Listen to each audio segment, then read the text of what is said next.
Muchas gracias, Leandro, por participar en Ciencia Café para su merced.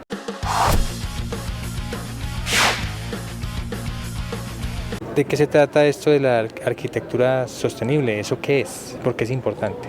La arquitectura sostenible o la arquitectura sustentable habla de la forma como nosotros vivimos en las ciudades, en los campos, y cómo esas infraestructuras que construimos, las casas, los apartamentos, los edificios, tienen que funcionar para nuestro confort, pero también tienen que ser eficientes para conservar los recursos del planeta para todos nosotros y para nuestros hijos. Tú has venido trabajando hace ya varios años en arquitectura sostenible y otros aspectos de la sostenibilidad. Cuéntanos algunos ejemplos de cómo uno puede volver la arquitectura sostenible.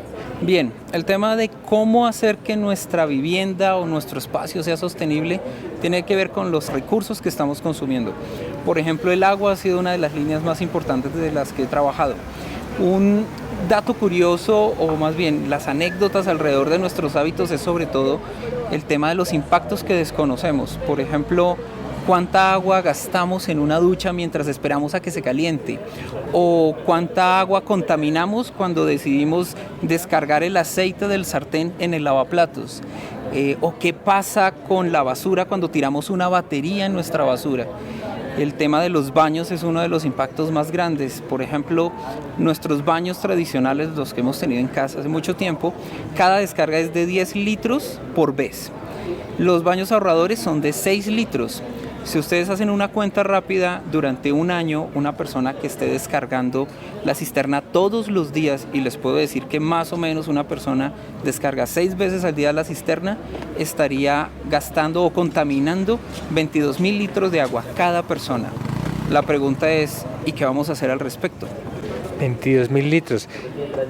¿Qué es entonces un baño seco? ¿Y de qué se trata este proyecto que tú me estabas comentando antes? Baños secos, ¿qué será esa vaina? Cuando contaminamos esa agua y somos conscientes de ese impacto, tenemos que pensar alternativas. Las alternativas se las inventaron hace mucho tiempo, pero no las hemos apropiado, entonces existen los baños secos. La primera versión que conocemos de nuestros baños secos son, por ejemplo, las letrinas que habían en la finca del abuelo, en la finca del tío que visitamos, y que eran unas cosas un poquito desagradables de usar. Pero los baños secos a estas alturas han evolucionado mucho y son soluciones de baños en las que suceden procesos muy simples. Por ejemplo, separar los líquidos de los sólidos. Eso facilita unos procesos en los cuales no se necesita agua. Entonces, dar el salto a una tecnología simple como el tema del baño seco, automáticamente está salvando miles de litros de agua por persona al año. ¿Y cómo funciona un baño seco? Un baño seco funciona, la versión más simple sería, ¿tienen gatos? ¿Han visto cómo un gato va a una caja de arena, donde no hay agua por supuesto, y la arena absorbe la humedad, y cuando ustedes ven el líquido se desapareció y las heces fecales están más o menos secas? Eso es más o menos el mismo escenario. Un baño seco separa por geometría del dispositivo, separa los líquidos de los sólidos, y a los sólidos se les puede echar tierra o algún material de cobertura que absorbe la humedad. Luego, separando la orina de las heces fecales, tenemos dos procesos separados. Entonces la orina la podemos pasar por filtros y al final se le retira la carga mineral, que no es tanta, y podemos de ahí sacar agua casi pura. Y por el otro lado, las heces fecales se desecan y se les neutraliza el riesgo biológico con, por ejemplo, calor que se puede conseguir de radiación solar directa, y entonces tenemos un abono. Entonces son un dispositivo que básicamente separa y facilita los procesamientos de... ¿Y eso todo lo hace el dispositivo?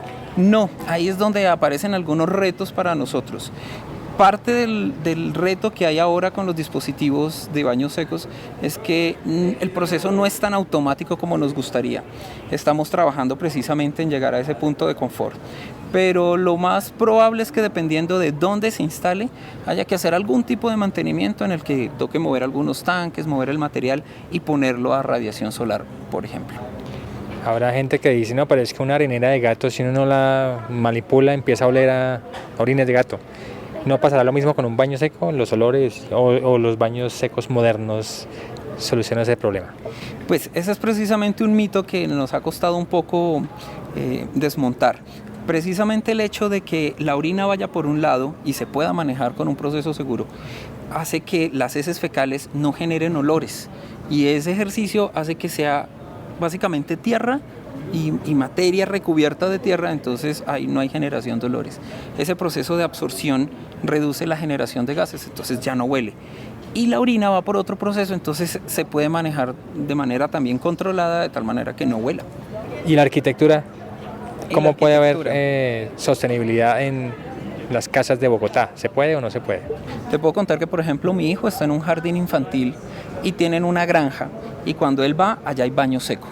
Él ya no tiene esa restricción mental que tenemos nosotros, para él ya es natural usar un baño seco. Es un baño todavía muy artesanal y rudimentario, sí, pero funciona bastante bien.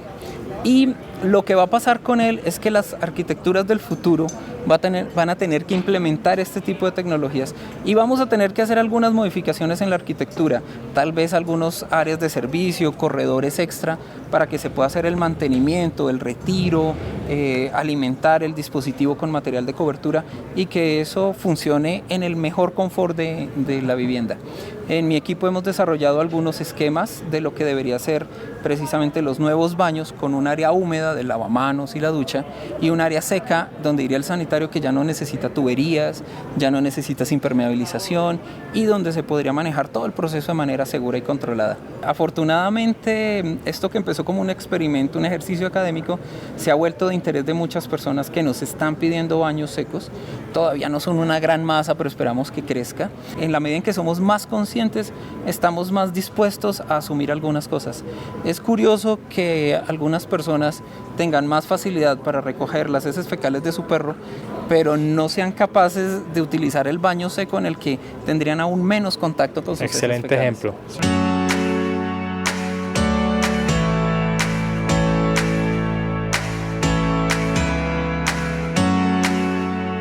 ¿Qué es eso? Esto es, técnicamente hablando, es una unión textil temporal no perforante. Es un diseño original norteamericano, pero precisamente dentro de las lógicas de entender la sostenibilidad, intenté con los proveedores originales poder comercializarlo aquí en Colombia, y luego, cuando a ellos no les interesó mucho el mercado, pues yo dije, igual necesitamos este dispositivo, tenemos la tecnología y tenemos el conocimiento para mejorarlo. Entonces tomé un diseño original, revisamos todo lo que implicaba mejorarlo sin violar una patente internacional, por supuesto, y desarrollamos una versión mejorada de este dispositivo. Es una pieza muy sencilla, no es nada pretenciosa, y básicamente es una pieza que tiene un espigo y una campana, y en una de las piezas podemos poner remaches, correas, cuerdas, y esa pieza la sujetamos a la estructura que queramos, y luego la siguiente pieza asegura nuestro textil. Y de esa manera tenemos un sistema en el que yo puedo sujetar, incluso unir varias capas de textil, y puedo generar estructuras desde las más simples, como una cubierta de protección, hasta estructuras complejas como los domos, con los que también estamos trabajando. El objetivo de estas soluciones precisamente es hacer que las personas puedan utilizar los recursos que tienen a nivel local, que es una de las principales estrategias de la sostenibilidad. En ese orden de ideas, un sistema como este facilita utilizar casi cualquier textil en un cierto rango viable. Las arquitecturas textiles en Colombia las hemos dejado un poco de lado porque nos parecen inseguras, pero en otras partes del mundo hay personas que viven en una yurta, por ejemplo, y funciona perfectamente bien.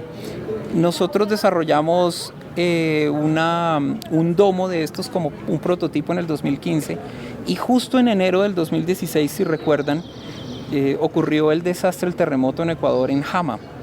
Tuvimos la oportunidad de mandar uno de nuestros domos a Jama, y allí vivió una familia durante 4 meses. Entonces ya no estamos hablando de un prototipo académico, estamos hablando de una solución real con la cual le mejoramos la calidad de vida a alguien. Y ese domo estaba hecho con uniones de este estilo, estaba hecho con cuerdas, con textiles que simplemente se sobreponían o se cosían, y con una estructura liviana en tubos de PVC que se consigue en cualquier parte del mundo. Entonces, generar estas soluciones es poder entender un problema en el mayor nivel de detalle para ofrecer una solución que se pueda transferir a todos los sitios que sea posible.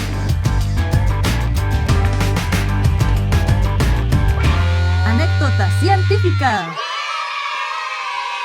En el año 2013, Colciencias abrió la convocatoria de innovación tecnológica, y yo me presenté, escribí el proyecto. Lo que hay que notar de esta anécdota es que yo no tenía ninguna formación como investigador y me enfrenté sin ningún tipo de preparación a la plataforma y a los formularios de Colciencias, que no son nada amigables. Para nuestra gran sorpresa es que nuestro proyecto quedó de primero en el banco de elegibles de la convocatoria, por encima de universidades muy prestigiosas, de centros de investigación y de empresas, y eso dejó muy en claro que no hay que ser un investigador para tener claridades, para entender preguntas y para dar respuestas concretas para este tipo de proyectos. Para mí es muy importante que las personas y los estudiantes con los que yo me relaciono entiendan problemas de manera profunda y que sean capaces de conectarse con los escenarios que tienen los recursos para que nosotros podamos entregar soluciones. No deberíamos tenerle tanto miedo y generar tantos mitos y misterios alrededor de la conexión que debe haber entre personas que tienen una necesidad, nosotros que tenemos conocimiento y alguien que tiene los recursos para poder sacar esas soluciones adelante. Leandro, muchísimas gracias por haber participado en Ciencia Café. Ciencia para sumarse.